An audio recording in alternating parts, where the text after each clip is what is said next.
voltamos a falar do assunto de hoje. Agora é momento de dar porteira para dentro com Frederico Dávila. Prazer. Prazer é meu, Joyce. Prazer é meu estar com vocês aqui todas as terças-feiras, trazendo um pouco da realidade do produtor rural. Os Estados Unidos iniciaram a colheita da safra de milho 25-26 com expectativa de mais de 425 milhões de toneladas. Número recorde, né, Frederico?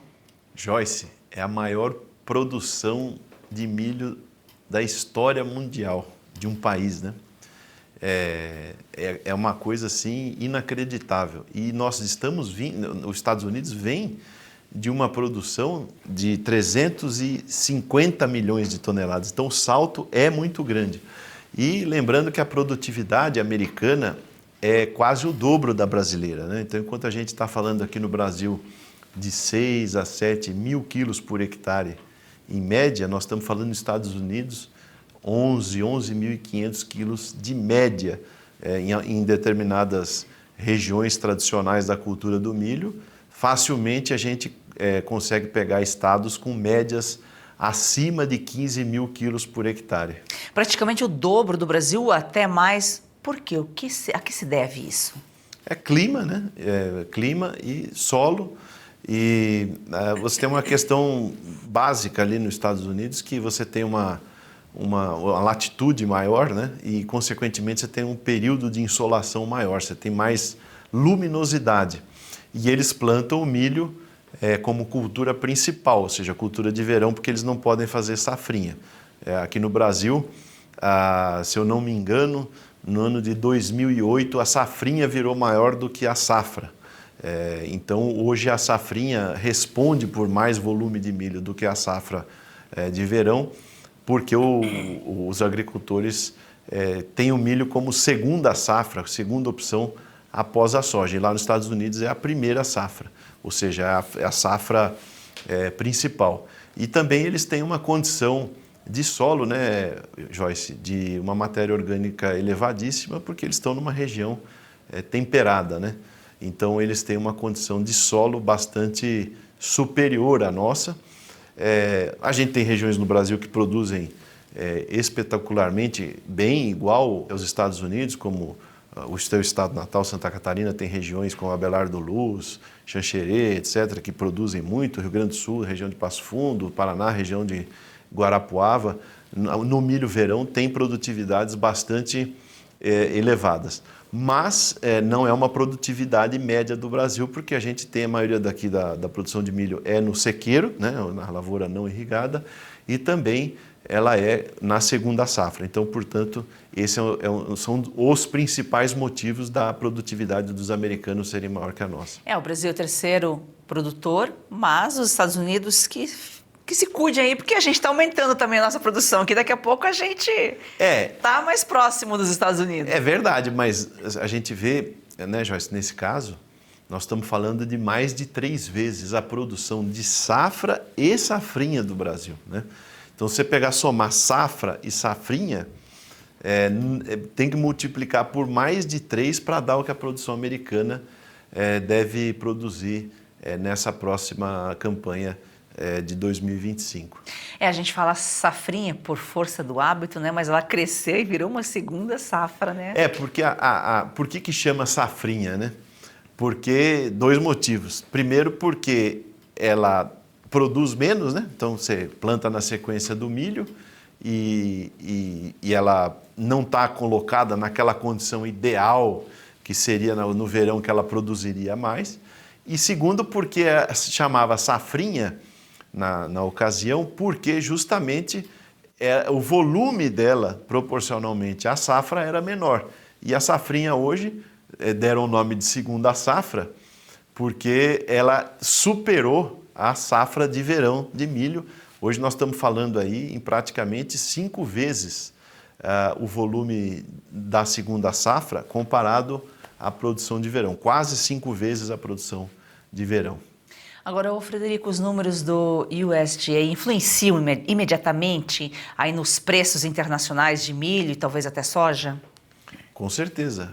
Quem comanda os preços internacionais e, consequentemente, aqui dentro é o mercado de Chicago, que hoje os Estados Unidos tem o milho mais barato do mundo, né?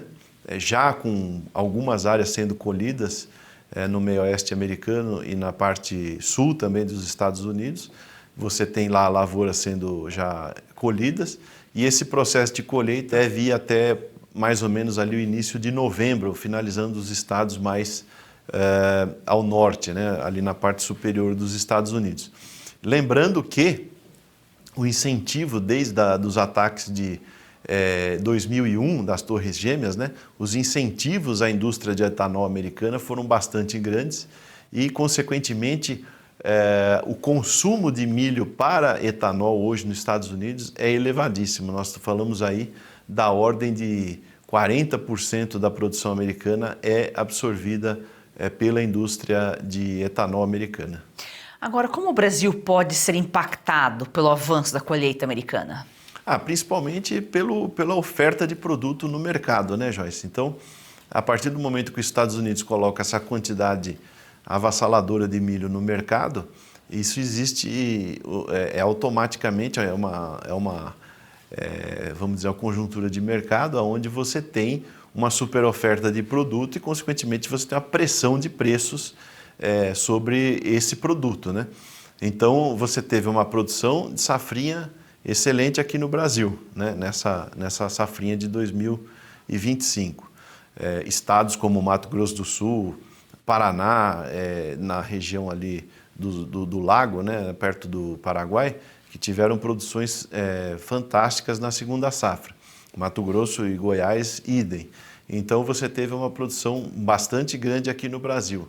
E agora, logo na sequência, você tem uma produção histórica, recorde nos Estados Unidos a ser colhida agora nesse ano de 2025. Então, você vai ter uma oferta de produção gigantesca e, consequentemente, isso compõe os preços lá em Chicago e deve pressionar o mercado de milho daqui até o final do ano. Você explicou aí a produtividade, por que os Estados Unidos produzem mais que o Brasil. Principais diferenças, então, estão no clima e no solo, ou eles usam técnicas, outros manejos, outras ferramentas que também colaboram para essa diferença aí de quase o dobro do que nós produzimos? Olha, Joyce, cada ambiente é um ambiente, né? Então, o Brasil, país grande, Estados Unidos também. Então, não dá para você dizer que é só isso ou só aquilo.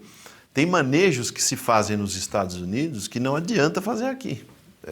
Tem manejos que se fazem aqui que não adianta fazer nos Estados Unidos, simplesmente por condições edafoclimáticas. Então, você tem que lembrar que lá nos Estados Unidos nós estamos vendo o milho sendo cultivado a partir da latitude 36, 38 para frente, 39, 40, até 45, lá em cima está 46. Então, aqui no Brasil, o limite sul do Brasil aqui, se eu não me engano, é 32, 33. Então, lembrar que nós temos que comparar esses ambientes. Outra questão, como eu falei aqui no início do programa, a condição de solo deles é diferente da nossa, porque é um solo de clima temperado, tem uma matéria orgânica muito maior do que a nossa. E, por outro lado, eles não cultivam safrinha, eles cultivam safra. E, na época de verão, eles têm um período de luminosidade muito maior do que o nosso. Então, você tem lá 16, 17 horas de luminosidade durante o dia no verão. E aqui você cultiva na safrinha, que os dias estão encurtando, né? Porque a gente está indo para o inverno. Então, e diminuem as chuvas também. Então, você tem uma série de questões climáticas, de solo e de manejo. Não adianta você chegar numa lavoura de safrinha aqui no Brasil e usar a mesma técnica que você usa numa lavoura de verão aqui no Brasil, na mesma região, que você não vai produzir a mesma coisa, porque o clima não favorece essas condições. E também você não pode trazer certas técnicas dos Estados Unidos para cá, nem daqui para lá, porque você está num ambiente totalmente diferente. Inclusive, o ciclo dos materiais que você utiliza nos Estados Unidos, os materiais que eu digo, as sementes, né, o ciclo de produção dos materiais dos Estados Unidos, ciclo vegetativo, reprodutivo, etc., é diferente dos materiais daqui. Então não adianta você chegar a pegar o mesmo material que é plantado nos Estados Unidos e trazer para cá, que ele não vai expressar o que ele expressa lá nos Estados Unidos. Até no Brasil, né, a gente tem cada estado, cada região a sua particularidade. Imagina comparar dois países, né? Frederico, muito obrigada aqui pelas suas informações. Obrigado a você, Joyce. Obrigado a você que está todas as terças conosco conhecendo Da Porteira para Dentro.